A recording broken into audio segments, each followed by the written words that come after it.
Merrimack TV content may no longer be available on YouTube.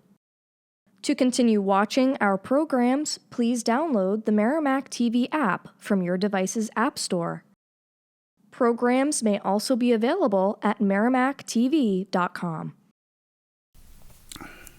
Well, good morning, everybody. Welcome to the May 16th meeting of the Trustees of Trust Funds for the town of Merrimack. I'm Chris Christensen, chairman, and to my right is Bill Wilkes. Bill Wilkes, Trustee. okay. And Sorry. far right, Kathy Shore, alternate. and to my left. Liz Petrades, trustee. And Paul Calabria, Finance Director. Thank you all very much.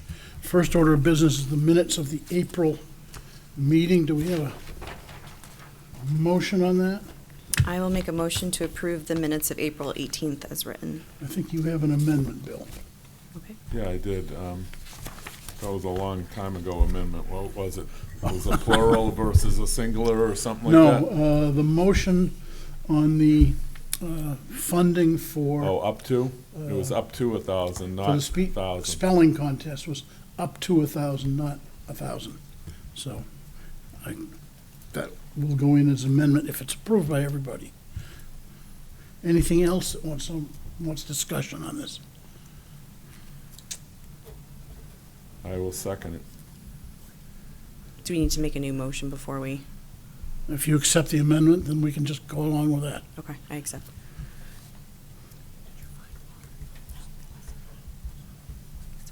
Okay. All in favor signify by saying aye. Aye. Opposed? Abstentions, 300.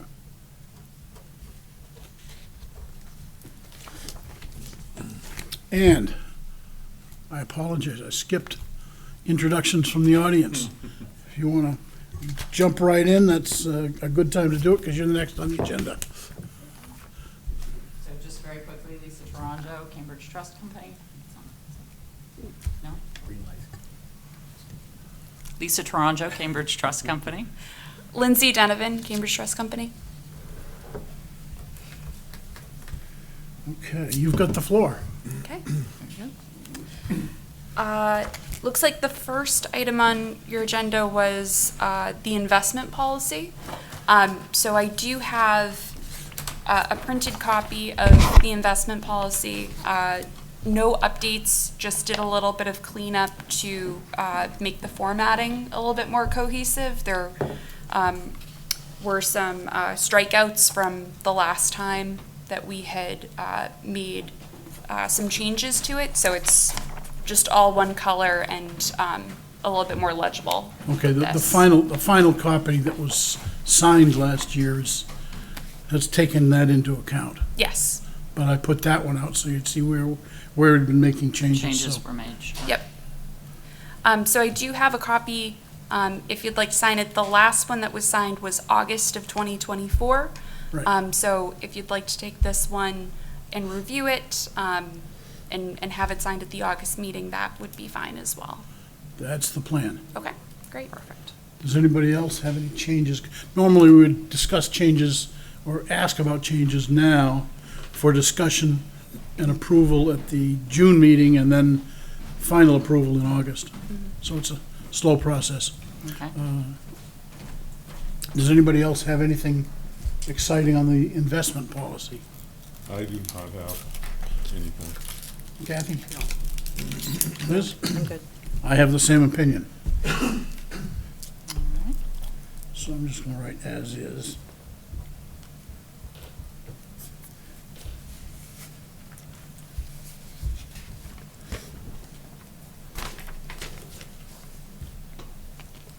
And portfolio review. Okay, great. Just skipping ahead, so this is page 2 of your books, looking at the executive summary. It has been a very volatile market since the beginning of April.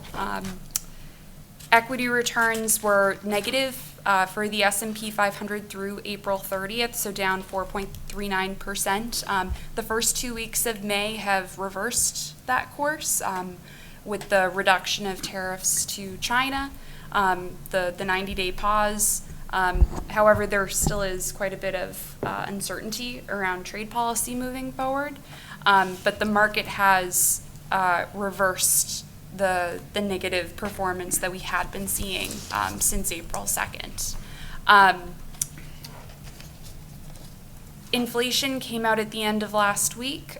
It was softer than expected. People had been expecting that inflation would be increasing, and it was not as dramatic as the market was forecasting. So the market took that well, and it soothed some of the questions around how the early impact of tariffs was going to impact things. Particularly within goods, it was not as dramatic as people were forecasting. Services were a little bit hotter, but still not dramatic. Something that we will continue to watch. The market continues to watch. The Fed is continuing to watch. Really, one of the more important numbers there. Interest rates, similar to the equity markets, have also been very volatile. So far this year, we saw wide swings, particularly within the long end of the market with the 30-year moving. Things have also calmed down more within the interest rate markets.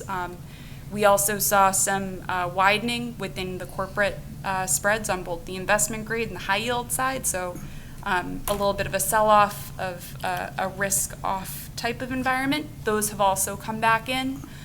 So the market widened and then repriced back closer to where we were pre-tariff announcements. So it was very volatile for about 6 weeks.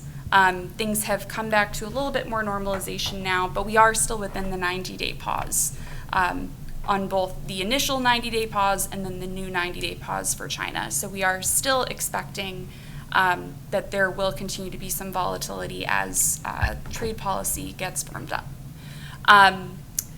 Originally, coming into the beginning of this year, the Federal Reserve was forecasting around 2 to 3 rate cuts by the end of the year for the full year.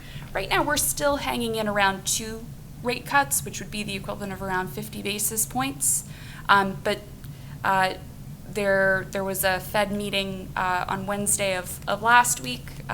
There was no change to the policy at that time, and a lot of the chairman's comments were around, unemployment, the labor market still staying very strong, inflation not coming up, and needing to watch for these market changes moving forward. Coming into the beginning of this year, or compared to the beginning of this year, forecasts for economic growth has been lowered. So right now we're looking at around 1.7% for 2025, 1.8% for 2026. That's down from a little bit higher than 2% for both years coming into the market. So that is an impact of tariffs and slowdown that we are starting to see make its way through the markets.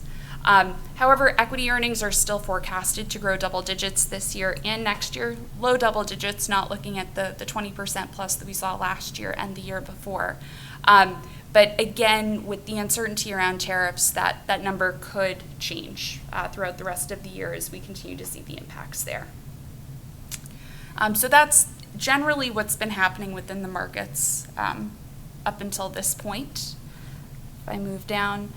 Looking at the overall portfolio yield, so this is scholarship, the common principal, and the common income funds. Overall yields have increased over the past 6 months, so looking back to the October 31st of 2024 numbers, which are the second to last column. An increase across the board, really coming from the equity side in most of these cases. Bond yields have been flat to slightly down over that time period. So we know that this is a continuing focus for the yield side of the portfolios. So pleased to say that we are continuing to see some increase to the yield there. Moving on to portfolio performance. Year-to-date returns on the equity side have been in line with the NASDAQ U.S. Broad Dividend Achievers Index. So through and this is through April 30th. I'm sorry that I did not put that into the first note. Down 1.18%. So the common income fund was slightly ahead, down 1.07%, with the principal and the scholarship funds down slightly more compared to the index, 1.31 and 1.29% respectively. These are as of April 30th, so when we're looking as of the May 14th was or 15th was the dates that we were seeing yesterday, these numbers have improved since then.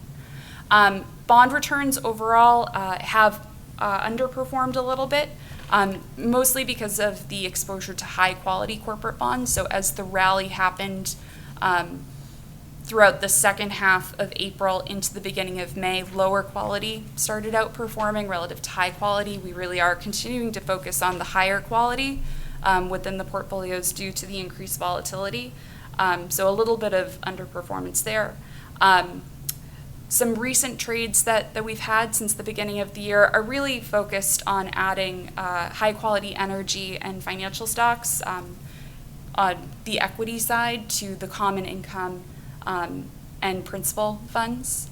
And then looking towards the capital reserve accounts, water, municipal, and the school funds are all continuing to be laddered for liquidity needs, looking at that 1 to 3 ladder of maturities, and all durations are approximately 1 year at this point. Can I ask you a question? Yeah, absolutely. Energy stocks. I mean, you hear a lot about, energy stocks being out of favor right now because of the price of oil. And I'm just curious what your thesis is on that.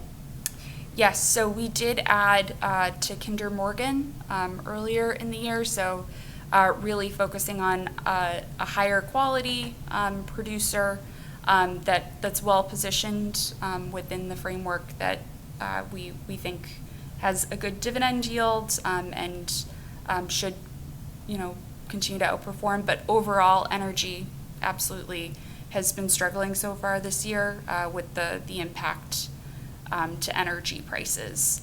One of the reductions that we did make was from Best Buy, which had been a strong performer, and it was really based on valuations. It was earlier in the year before the tariff policy was announced, and PE valuations were just looking a little stretched there. So that was one that we reduced. So on Kinder Morgan, going back to the energy, you're thinking they're not producing more, they're not a producer, they're transport.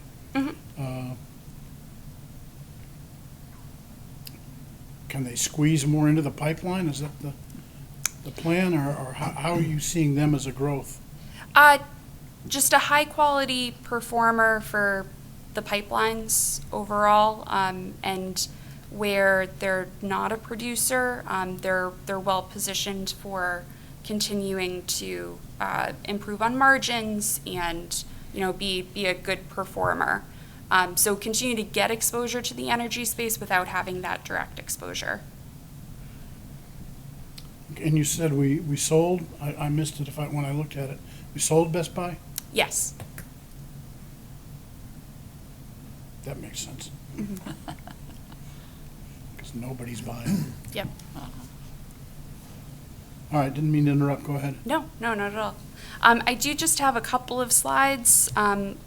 This is looking at the global asset performance. So since May 9th, or as of May 9th, I should say. So just showcasing the real volatility that we've seen throughout the year from that page.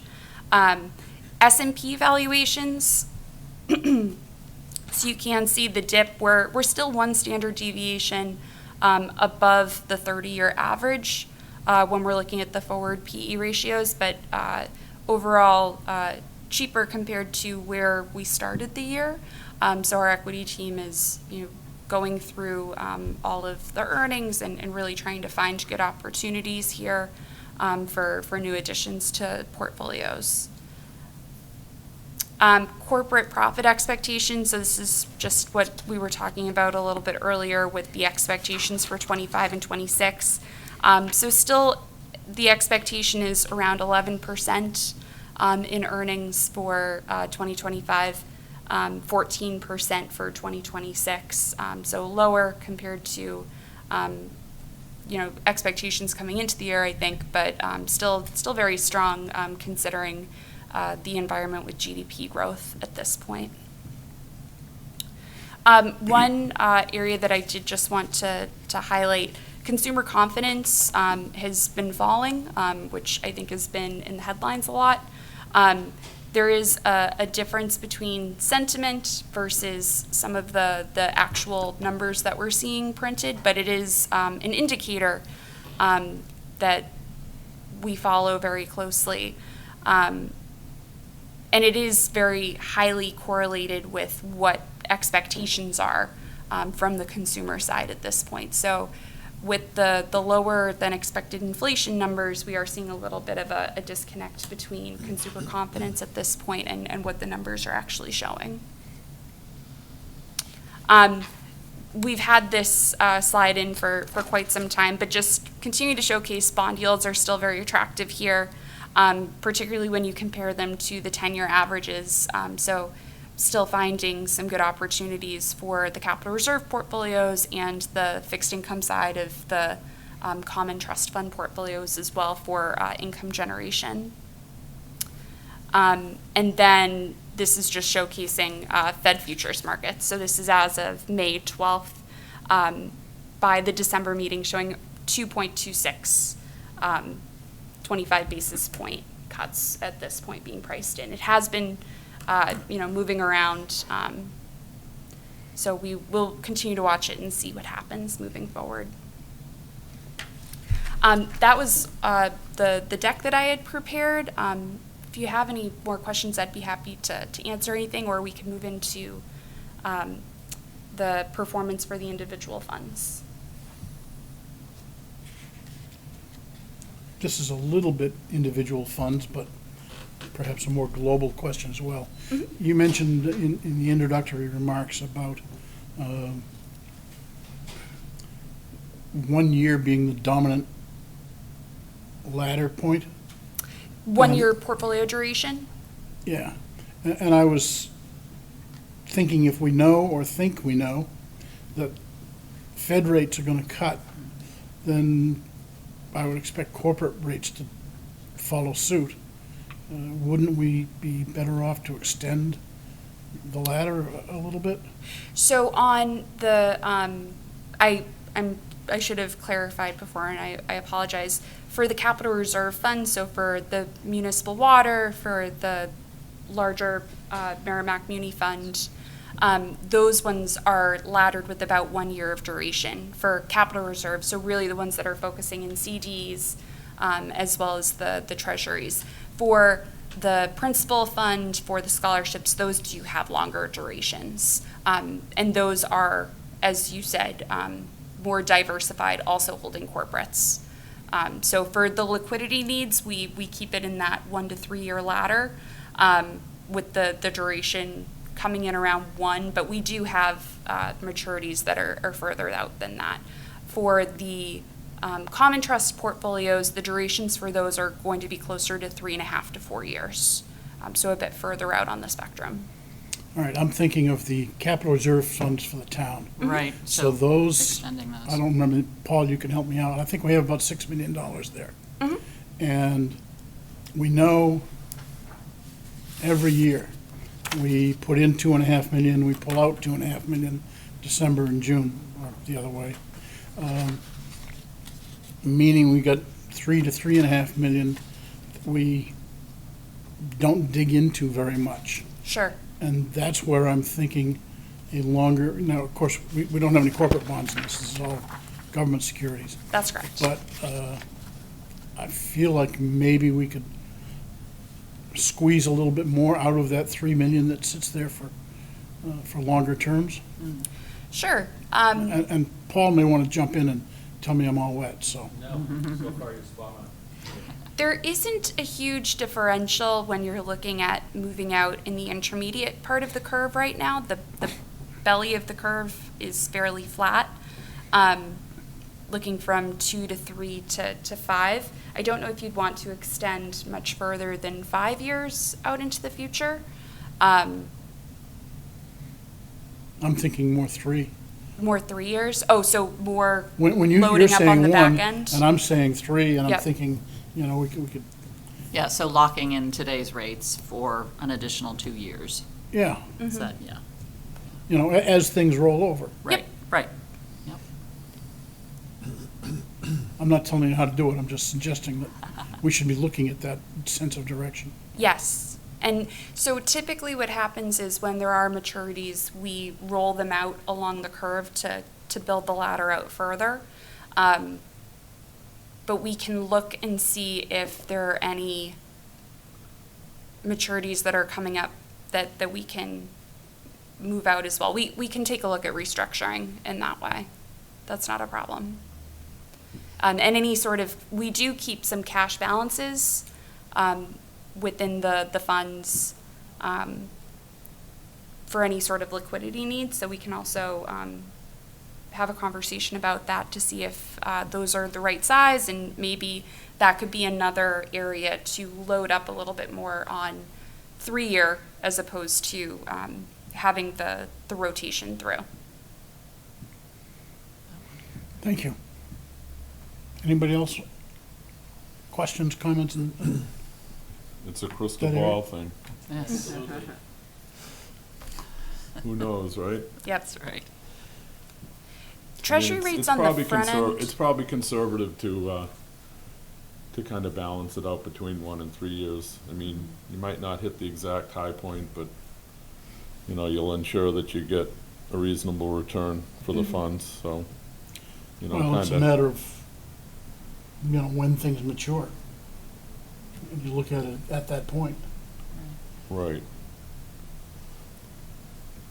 But the blended return,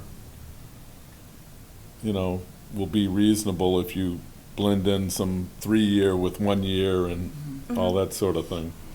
So, The front end has been fairly stable. I mean, the rates for- went up a little bit recently. They did. I mean, the money market rates are up above 4 again. They kind of went below 4 for a little bit there and now, so they're bouncing around. Yes. When you're looking at the Treasury curve inside of 1 year, it hasn't moved dramatically, and it is north of 4%, but then when you move out past the 1 year, you do get the dip Yeah, going it's out like, towards they're the like 2. 3.8, 3.9, Yes. that type of thing. Yep. So Yeah. it's not very dramatic, but it is a little bit of a yield loss when you look at it from that perspective.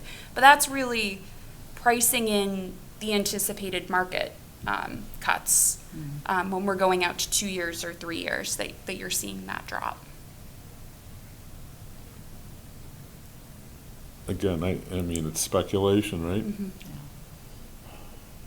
Well, we're not supposed to use that word with our funds. This is all solid investment stuff, Bill. They're solid investments, but they're not, as to what the rate's gonna be, is a little more difficult to pinpoint. Absolutely. Right. All right, you want to move on to did you have anything, Liz or Paul? No, thank you. Okay. You want to move on to the funds? Sure. So starting on page 12, the Merrimack Capital Reserve Agency Fund Municipal. Current market value is $11 million. Total return for the past 1 year has been 5.9%. Moving on to the breakdown, fixed income on the year-to-date basis up 2.13%, with cash and enhanced cash up 1.33. Looking at the 1 year number again, 5.9%, with the fixed income up 6.33% there. So I know this question's been asked before, Lindsay, but cash and enhanced cash is not, I mean, that's at least in money market or something? Money market, and then it It's not also idle counts. cash sitting No. for .01. No, no. So none of the cash within your portfolios are in like USD type of cash. They're all invested within money markets. But then our system also counts anything that matures in less than 1 year as that's a treasury as cash and enhanced cash. So that number includes a few T-bills as well. But to your point, yes, absolutely, it is swept into money market every day. Yep. So any income or any interest that posts, immediately swept, so. And it's all FDIC? Yes, we're using a government, I can't remember what the actual title is, but in any case, it's a government securities money market fund. That one is actually not an FDIC insured fund. Yes, sorry. It is backed with government agencies, repos, and treasuries. Thank you. The CDs within any of the funds are FDIC insured, and we make sure that you stay within the $250,000 limit across the portfolio. Thank you. So mostly CDs still. Agencies, Small Business Administration, Department of Agriculture, et cetera, all issue bonds that historically have been paying a little bit more than the CDs. I would say historically, recently. Am I correct in that? And should we be looking at those? So it does vary. They're still all government guaranteed. Some of them are direct, some of them are indirectly guaranteed, so there is a little variability between there. And the indirect ones do tend to have a little bit more yields compared to something like a treasury or a CD. It depends on where they're issuing and the call structure of what they're issuing. So you might have something that's a 3-year that has a call feature that might be a little bit shorter. So you're locking in a rate, but has the option to be called away by an agency within a shorter time frame than the final maturity. So that is something that we could look at adding to the language within the capital reserves. They are, as I said, indirectly backed by the U.S. government, with the exception of, I think, Ginnie Mae is the one that would be directly backed. But yes, so depending on, what's happening in markets on a given day, you usually can get a little bit of a pickup versus treasuries. CDs issuance, it comes a bit more programmatically throughout the week. So they don't get marked quite as frequently, and programs can close throughout the week. But it could be an additional source of investment that we could look at in the evaluation of what has the highest yield. Up to you to look at it. Just asking the question because I'm thinking Ginnie Mae's, for example, tend to lag, both going up and coming down. I think CDs do the same thing. They do. Yeah, you're right. I just think Ginnie Mae's are a little bit longer term, but. Moving on. I can bring it back to Eric, and we can talk about adding it to the document as well.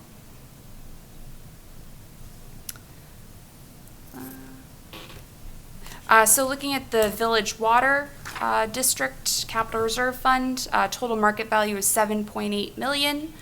Total return over the past year has been 5.57%. So looking at the year-to-date numbers, up 2.29 so far on the year-to-date, with the fixed income portion returning 266. Devil's advocate, why can't we get 5.9 out of the Village Water?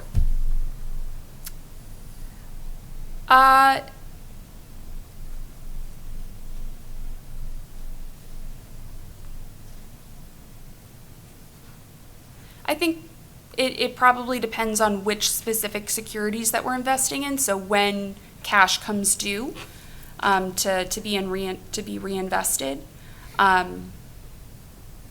is probably the biggest factor of the difference between the two funds, because the ladders are fairly similar in terms of the length, the 1 to 3 year aspect.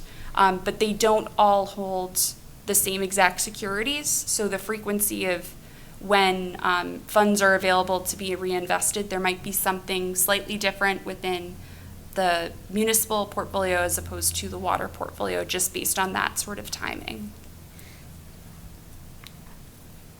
The only reason I say that is because the amount of total money is not too dissimilar. I mean, it's several $1 million in both cases. So you almost could, like, seems like you could almost mirror the results. I think the water district tends to pull money out less frequently. The town puts it in December and pulls it out again in June. The water district has a longer cycle. So that would, So they make a little bit more money. well, they're not. They're making less. Well, they were in the past. I didn't trick this one out this time. They're making less. That, what you're saying would be support that they would make more money. Right, and they used to. I don't know why the change. I haven't. I mean, that'd be a good question Yeah, for maybe you guys that's to something we can look evaluate at. why the Sure. results are less for the water versus the municipal. Yep, Yeah. we can absolutely take a look at that. Yeah. Well, you get another $1 million this week, so you can. From Go water play. or town? I'm sorry. From water or town? Water district. Water, yeah. Yeah, it's $1,680,000, something like that. Yeah, Okay. yeah.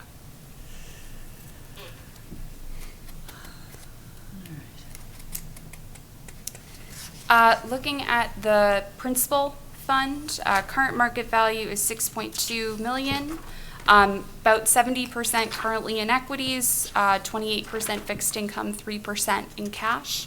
Total return over the past year is 11.27%. Looking at the breakdown, so on the 1 year, equities up 13.23%. That's versus the NASDAQ US Broad Dividend Achievers Index, which was up 12.66%. Fixed income up 7.5% versus the benchmark up a little bit more than 8%.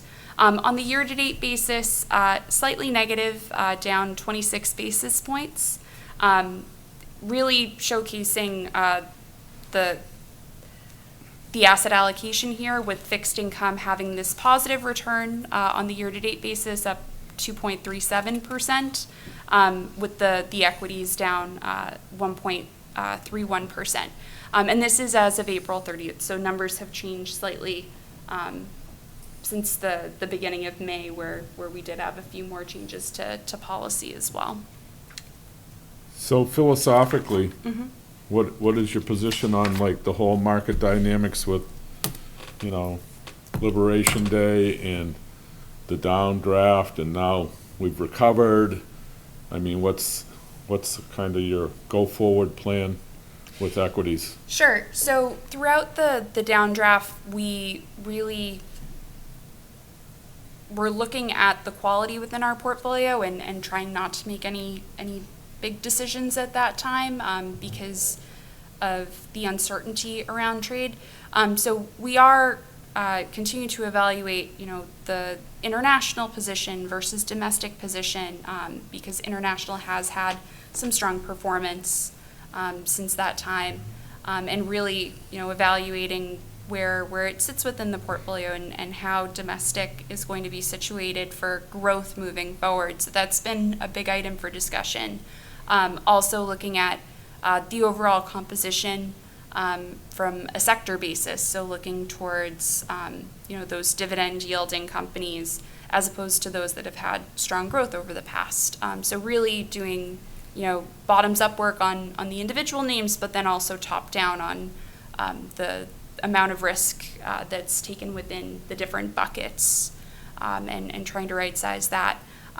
But just I do think one thing to note is the amount that the market has moved, just because of the announcements that have come out around the pauses and how that really does move the market significantly.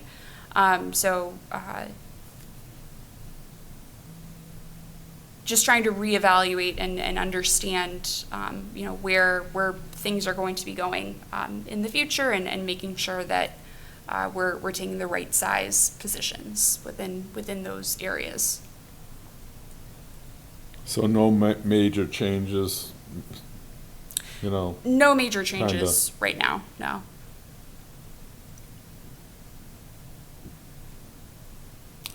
Previously, you had a different printer that sent out your quarterly or monthly reports, and they had a pie chart with sector analysis. I missed that. We can look at updating the book and reinstating that. We had slimmed it down a little bit because of I think that we were up to 60 or 70 pages due to all of the charts, but we can look at reintroducing the sector graph if you'd like it. And any other charts from historical packages that you might want revisited, we can add those in as well. That's the only one that I miss. And I guess the background of that question is, if I look at that pie chart, this quarter, next quarter after that, and I can track a sense of direction, if there's a different, I know we don't do a lot of trading, but if there's a different emphasis on materials versus finances versus energy, what have you, it's a quick and easy track, whereas going through and reading every page and trying to match them all up is a very difficult Sure. or time-consuming chore. Yep, we could run that and send it to you as a supplement for Yeah. the April 30th data as well. Yep. Thank you. Absolutely. Moving on to the income fund, total market value for this fund is $4.8 million. Similarly, following a growth strategy, so equities at 68%, fixed income at 27%, cash and enhanced cash at 4.5%. Total return has been 11.76 for the 1 year here.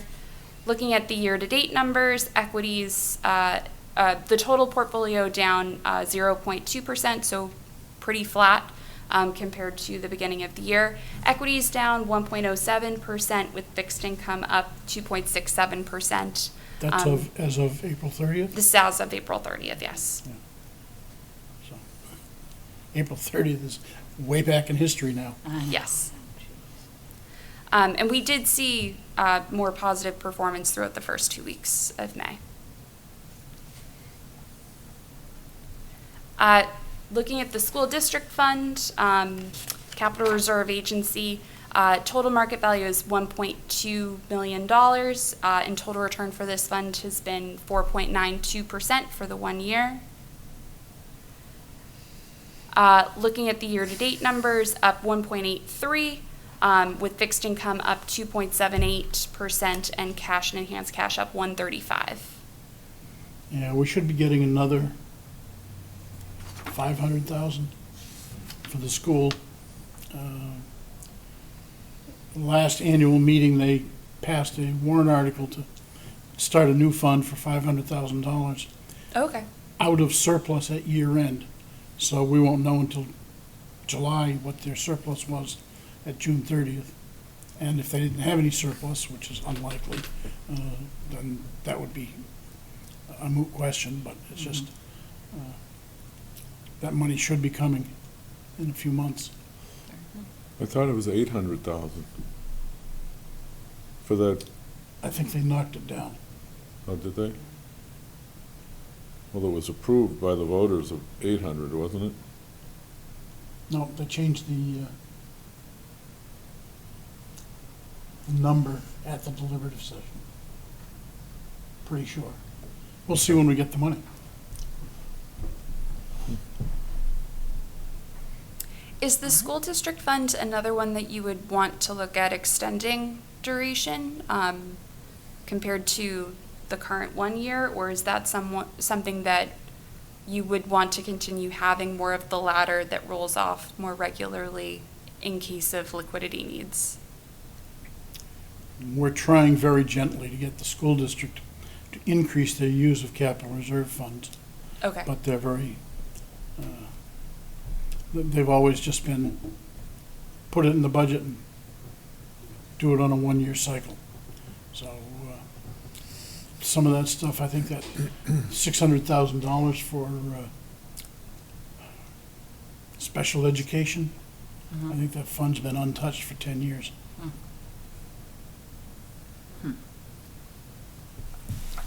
So,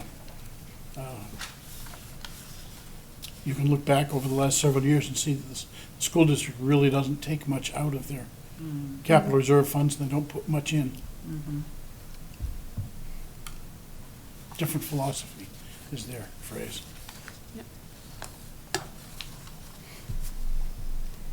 So, yes, I think you can do a little longer ladder. Okay. But there's so little there, you know, a couple $100,000 isn't gonna change the total very much. Looking at the scholarships fund, equity, total market value is a little bit less than 400,000. Equities at 65%, fixed income at 22%, cash and enhanced cash at 13%.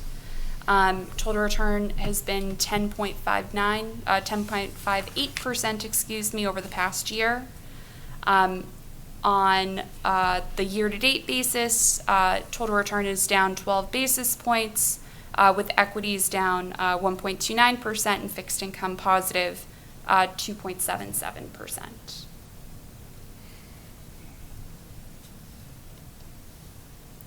And then the Quimby Fund, $42,000, currently following more of a balanced objective, 44% in equities, 47% fixed income, 8% in cash. Total return has been 6.22%. And on the year-to-date basis, equities down 4.65%, fixed income up 3.28%, and cash and enhanced cash at 1.32%. And this fund does follow, it's invested within ETFs and mutual funds, as opposed to individual securities. So it does have a slightly different asset mix compared to some of the other funds due to its size. Not much you can do about that. We're restricted now, we invest it. Yep. Right. And that's the disclosure page. So that was all that we had for review today. So, I went up to Cambridge Trust in Concord, New Hampshire, and I was looking all over the place. I'm like, where's Cambridge Trust? I went up to the 4th floor, Oh, and it says we've moved or something, and then I'm asking around, and long story short, oh, it's this right in here, Eastern Bank. So my question is, are you guys gonna remain Cambridge Trust? When you announced where you were from this morning, you said Cambridge Trust. Are you gonna be Cambridge Trust, or are you gonna be Eastern Bank at some point? We are Cambridge Trust, so a division of Eastern Bank, but we remain Cambridge Trust Wealth Management. yep, and that is absolutely the plan. You know, Eastern, when we merged, Eastern Wealth Management was absorbed into Cambridge Trust Wealth Management, so this surviving entity, as it were, is Cambridge Trust. So do you have down in Cambridge, Mass, do you have like a placard? If I go down to see you, do you have a placard that says Cambridge Trust, or do I have to go and find the Eastern Bank Yeah. placard and go in that building and ask for where's the Cambridge Trust people? So at our main office, the headquarters at 125 High Street, there is a plaque that says Cambridge Trust Wealth Management and Private Banking, but it is also an Eastern Bank office as well. So all of the individual branches are going to be Eastern Bank, but I believe that there is Cambridge Trust Yeah, signage. signage within. In the Concord office, yeah. Yep. Yeah. Our downtown Manchester office, so you don't even have to go as far as Cambridge or Boston. So we're on the building at 1000 Elm in Manchester as Cambridge Trust, so don't have to look hard there at all. It was fun Yeah. looking around, finding it, Yeah. learning about Concord real estate, Ah, okay. Interesting. Yep. so. Yeah. I love that old office we had on Main Street in Concord before you moved to South. Mm. That was beautiful. It Beautiful was. woodwork, an old law office, fireplaces and beautiful woodwork and not much room. Ah, So from that perspective, how's Cambridge Trust doing in terms of year-over-year assets under management, for example? yeah. When Cambridge and Eastern merged, of course, Eastern had about 3 billion in assets. I was just using sort of round numbers, but Eastern had about 3 billion in assets. Cambridge Trust had about 4 billion. We're now a little over 8 billion, 8.5, 8.5. Yeah, 8.5 billion. So, growth from 7 to 8.5. To be sure, the market's helped, but we continue to bring in new business, and so growth continues to be strong, and we're excited about the Any new New possibilities. Hampshire towns that you can share with us that have gone to you? Let's see, we brought in the town of Newmarket, was one recently, Kingston was another, and we're continuing to send out proposals to other folks. We're meeting with that town right down the road from us here on Monday, so yeah. For the other towns that you're dealing with,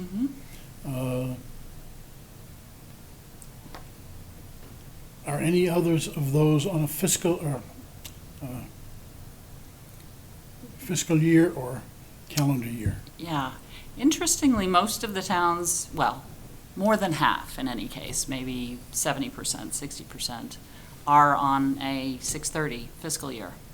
So, similar to you all. And so is the money coming in from those in July or in December? Yeah, no, typically in July. Summer is a remarkably busy month for deposits. So, yeah.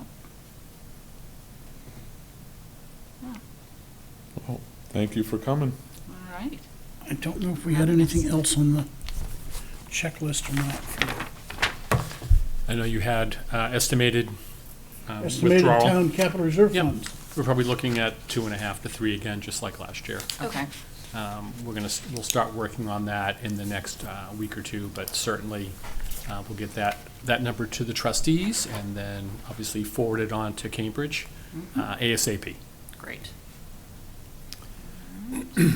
And that's typically June. That's correct. It has to be before June 30th.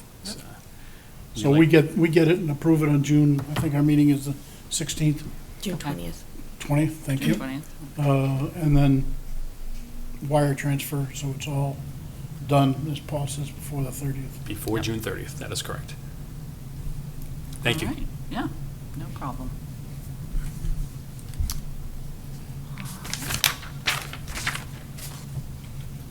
Okay, anybody have anything else related to Cambridge Trust?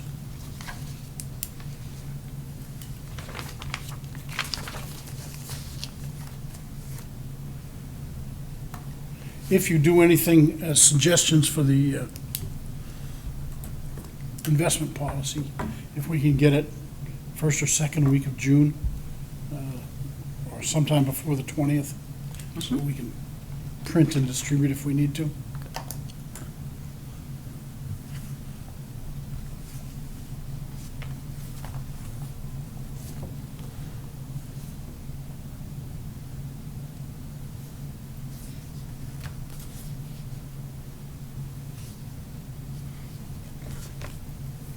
Next item is just kind of an announcement for the MVD deposits. We had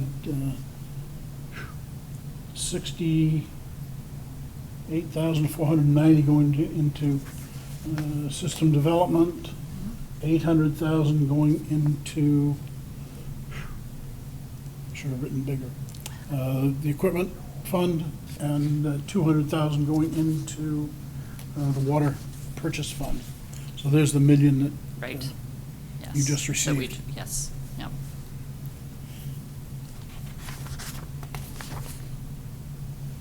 And I don't see anything else on here related to you folks. You're welcome to stay, of course, but Okay, very good. Thank you. next door, All right.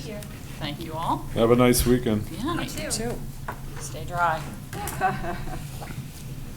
Wait, it's gonna rain on the weekend? Yeah, right. That's new.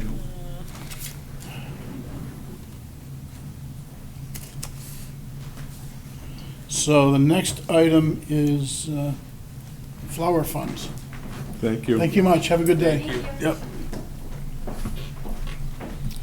And I think last year we had $150 authorized up to. And I think, I haven't checked prices yet this year, but I think we'll probably be something like 180 or, I'll motion that we approve up to $200 for the flower fund. A second. huh, Lights. wow, that's a difference.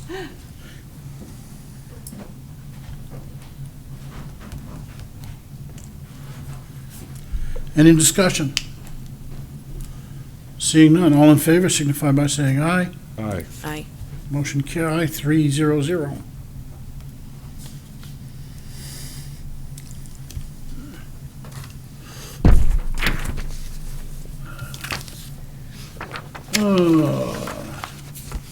Update on the Watkins speaking contest. As with everybody else, I sent an email to the two ladies who were here last meeting, and I have not heard back. I was hoping we'd get something from them. It says we have 3 contestants or 12 contestants or some other. So we don't have any guidance from them. I think we ought to have a suggested range just on our own, so that we can give them some prize money. Previous years, I think for the spelling, it was always up to $500. So I'm happy to entertain any suggestions or discussion, how we can move forward on that. Well, this was the one that we didn't know if there'd be 3 or 10, like you said, participants, so I don't know exactly how to propose a motion, because if we have 3, I don't think we want to be giving that high of a reward compared to the spelling. We're not giving nearly that much for spelling. They don't have to use it all. I mean, well, I guess if we don't give them a more specific guidance, they could run with it, I guess. What did we say for the spelling would be the top award, 100? 100, I think. Yeah. So I would propose that we say that we'll motion for up to $500 with the similar award structure Yeah.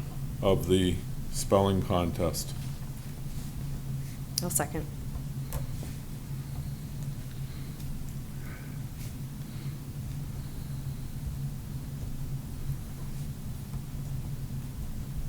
If they have more people than they expect and they can't mirror the spelling contest, what do they do?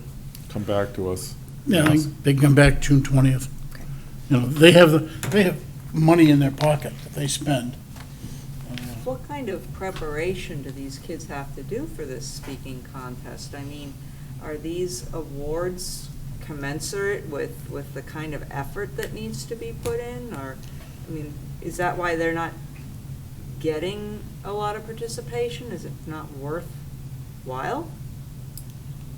In the past, they've had difficulty getting a teacher to sponsor the Really? program.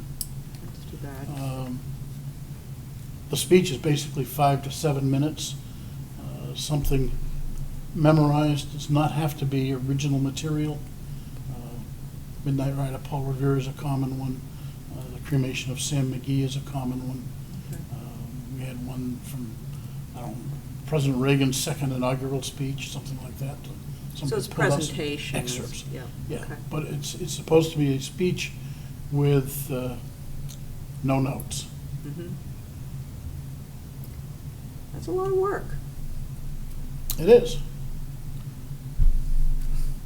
So, motion, second, to go up to $500 on a threshold or plan similar to the spelling contest. Award structure, Award structure. similar to spelling contest.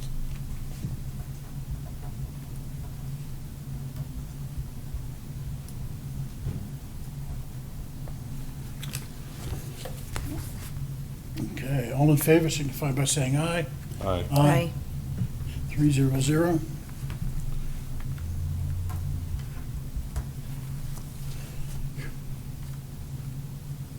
Watkins Forest, what can you tell us, Liz? Well, we have a subcommittee identified. We'll start working on getting our first meeting probably early June or mid-June would be the hope. There will be some advance funds required. From the email documentation, I think it was $17.50 for, I have to pull it, I think it was Lawrence Road. And then $2,000 for Mitchell Forest. Let me pull the exact ones. So we're gonna need to make a motion to have advance funds approved as those come through. So that is the work starts getting started. They have the funds, and then we also have to sign the contract too. I don't believe that's been done yet. Is that part of the subcommittee's work, Chris? Yes. Okay, What are the advance funds for? let me pull it.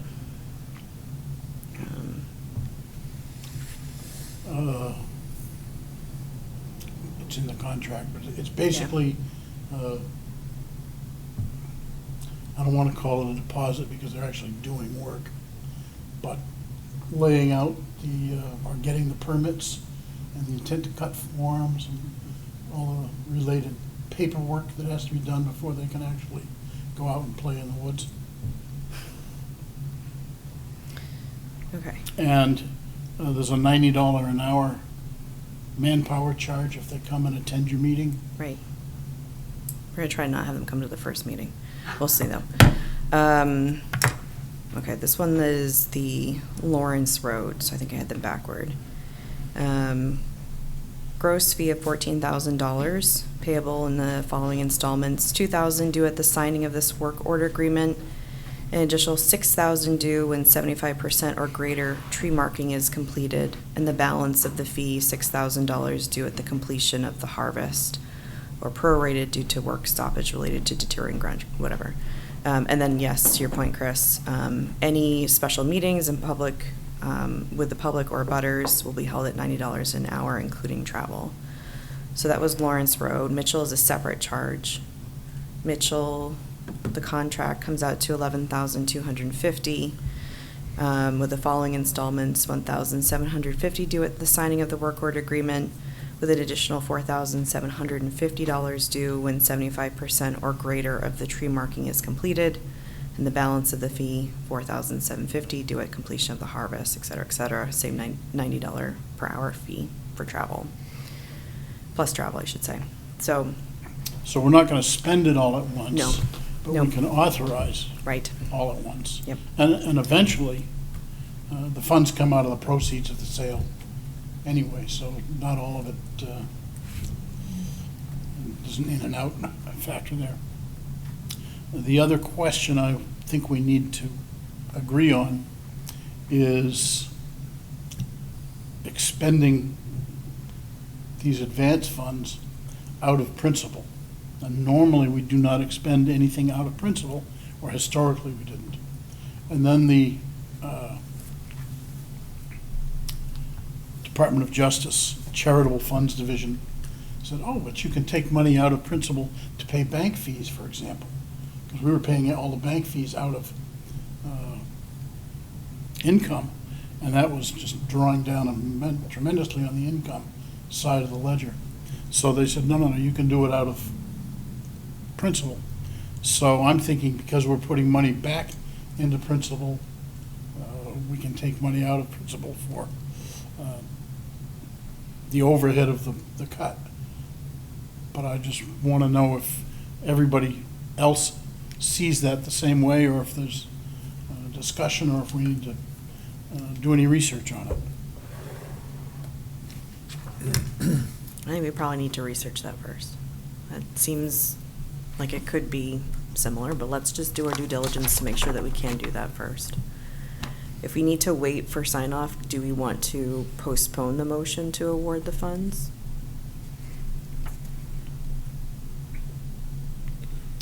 I'm just looking, what would be the reason of doing that? Looks like we got plenty of income to pay these fees. Because the money that's coming back is not going to reimburse the fees coming out of income. The money coming back Goes to principal? Goes to principal. Gotcha. That makes sense. Did it specifically say, though, it was banking charges? Banking fees? I couldn't tell you. It was one of those things you get on an email or a phone call. It was done on a more casual basis. There was no letter of instruction or anything like that. Mm-hmm. Just, this is what everybody else is doing. Oh, okay.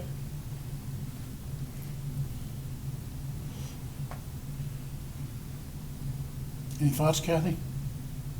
I don't know. You're the It- expert on how Concord works. Well, I mean, it makes sense that you would be taking and putting into the same bucket. But I don't know for sure. Who did you speak with, Chris? On this topic, I have not spoken to anybody. Okay, I was just following my own sense of logic. yeah. Concord isn't always the same logic. Mostly we get along, but No, but I mean, it just in terms of how you would account for something, it would make sense that if you are putting into principal, you could take from principal if you're reimbursing the same, in the same character.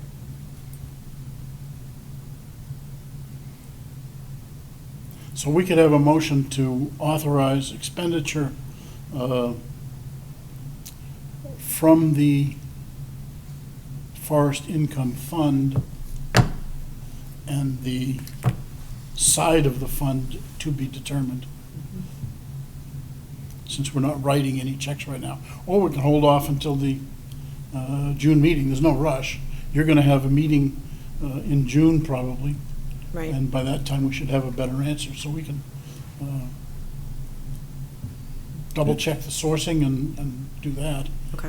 Is that a quick email to the state to say, hey, can we do this? One would think so. But they have on their website a thing that says, if you have any questions, email us at info@DOJ or whatever the thing is. They have not responded to my last email. So sometimes you get phone calls and do better. Do you want to tackle that for us, Kathy? Sure.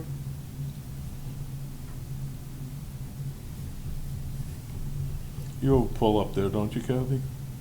I haven't been up there in over 10 years now.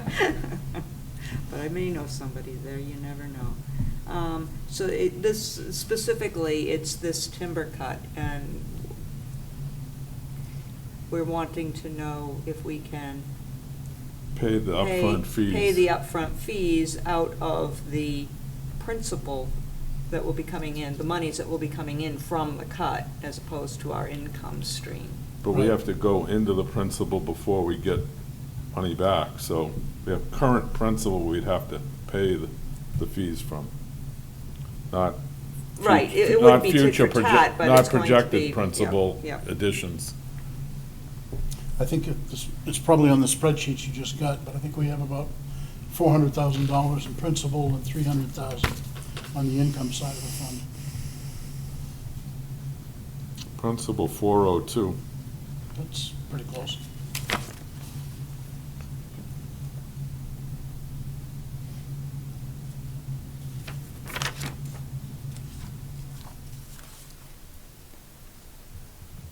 income 368, if I'm reading it right. So let's plan on a total firm number with a little bit of a slack for that $90 an hour. Okay. I would suggest, as you get into that meetings with Eric, that you might want to do some kind of a meeting here or someplace, something that's More public. televised Yeah. and publicize it so the public can, I don't think there's any questions anymore, Yeah. but there were questions when the ballot first came out, Right. that people thought we're going to clear cut that whole 60 acres or 130 acres, and there Right. was some alarmist out there. I think that's all gone away, but doing something here, in my mind, get some public participation if they need it, Right. because I can't see people from whatever neighborhood going out to meet you for a site walk, and while he's going out tagging trees, they want to come along for an afternoon's entertainment. What kind of tree is that? What about that tree? What are you going to do with this tree? This is a work session for him, not entertainment for the neighbors. So we need to be aware of that possibility. Okay. I think that's fair. It's a positive thing. Right. Enhances the forest, keeps it healthy. Healthy. That's the And- way it should be projected, which is the truth. Jen needs to get better work. I have not had good word from the Conservation. Conservation Commission. They did act to appoint her, oh, excuse me, I think they have. Town council appointed her, but she's also the Conservation Commission rep. So, the big thought there was, do they want to hire Eric to do management of the Mitchell Street forest at the same time? And get rid of the bittersweet and whatever other invasive species are out there.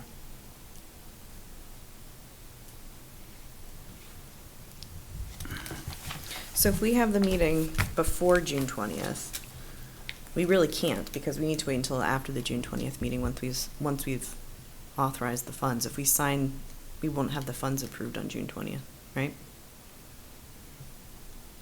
We could have. What do you mean?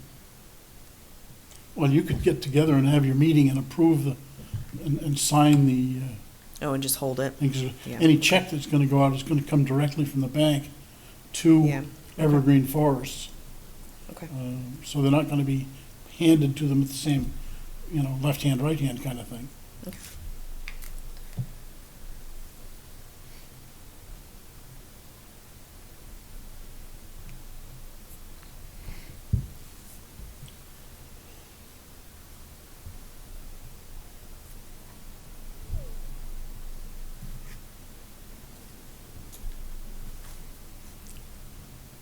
June 17th, does that sound right? I think is That's a Tuesday. an instructional format from the Municipal Association, all related just to trustees of trust funds. So you may want to take a look at that. There's a section on the right to know law, and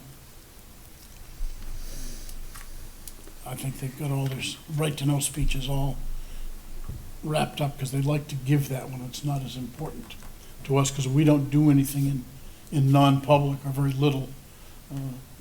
But the last one they ran 2 weeks ago, they did say, if you have minutes, you should keep them.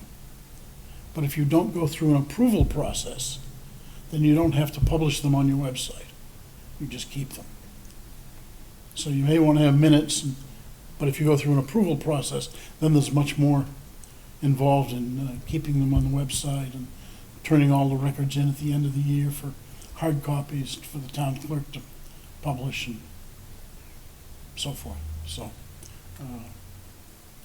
your comrades on the committee may have opinions on that, whether or not they went through that right to know stuff or not, I don't know.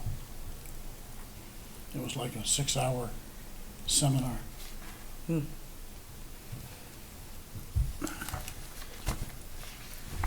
Chris, if I may, Yes, sir. be excused to have another meeting. Sure. Thank you. Just unlock the cuffs and go. Does anybody want a donut before I bring it down to staff? I might look at one. Yeah.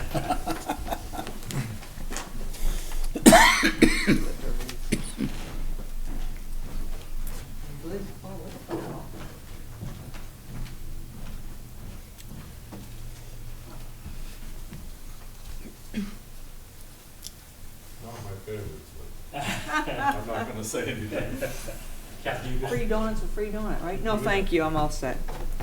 Have a good weekend, everybody. You too. Yeah, see Thanks, you Paul. later. Okay, so you're gonna come back to us on next month, for the details on that? Yep. We had a letter from Parks and Recreation requesting funding for summer camp and for daycare. Last year, we gave 2 weeks of summer camp, and I think flat $500 to the daycare. I guess you all got the letter. Does anybody want to do anything, say anything? I'm comfortable with moving forward. Let me pull the exact letter. Which fund is this coming from? Remind me. The Bear Fund, Okay. which has about $25,000 in expendable funds.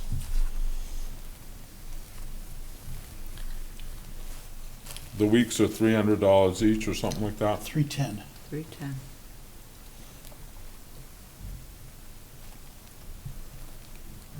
Was there any suggestion? I didn't see, for whatever reason, I didn't see the letter. I don't know if I I'm just looking didn't for it open it too. or what, but With- was there a request for a certain amount or? No. I was like, I don't think I saw it either. Oh. Oh, you know what? It was sent as a piece of paper, Okay. Oh, so I did not scan it and forward it, okay. because 3/4 of it was how the camp experience is beneficial to your child. Oh. So we want to go in with the same 2 weeks and $500 for daycare this year? I mean, Is it, how many kids, is it just one child for 2 weeks? Is that the idea, or is it a number of children for 2 weeks, or what are they asking I for? think it's their discretion, Their how they discretion? spend them. Yeah. So it's just a flat other amount of clubs, money. Lions Club, the Rotary Yeah. Club, others donate, friends and family, I think, donate to Okay. their fund, and then Matt gives the money out. He also, on the daycare thing, if the price is $100 a week, he might dig into the fund a little bit and ask somebody to pay 80, and he'll pay 20. So he has some discretion there. Discretionary, all right. But we've always done it. I think this goes back before Matt was running the summer camp, and before he had the revolving fund. And the request historically had been for 2 weeks, and so we've always just done that, I think. I mean, is there any thought of maybe a slight increase in that? Like, maybe, I mean, gross total 1,100 now. Would, what about 1,200 or?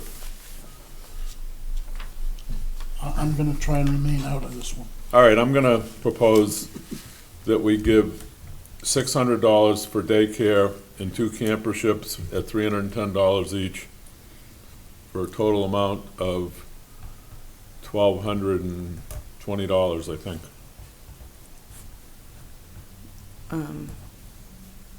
What was the 300 a week? 310? 310. 310 a week, so 2 weeks, 2 weeks? plus a flat 600 for the daycare. Okay, yeah, I'll second. All in favor, signify by saying aye. Aye. 300.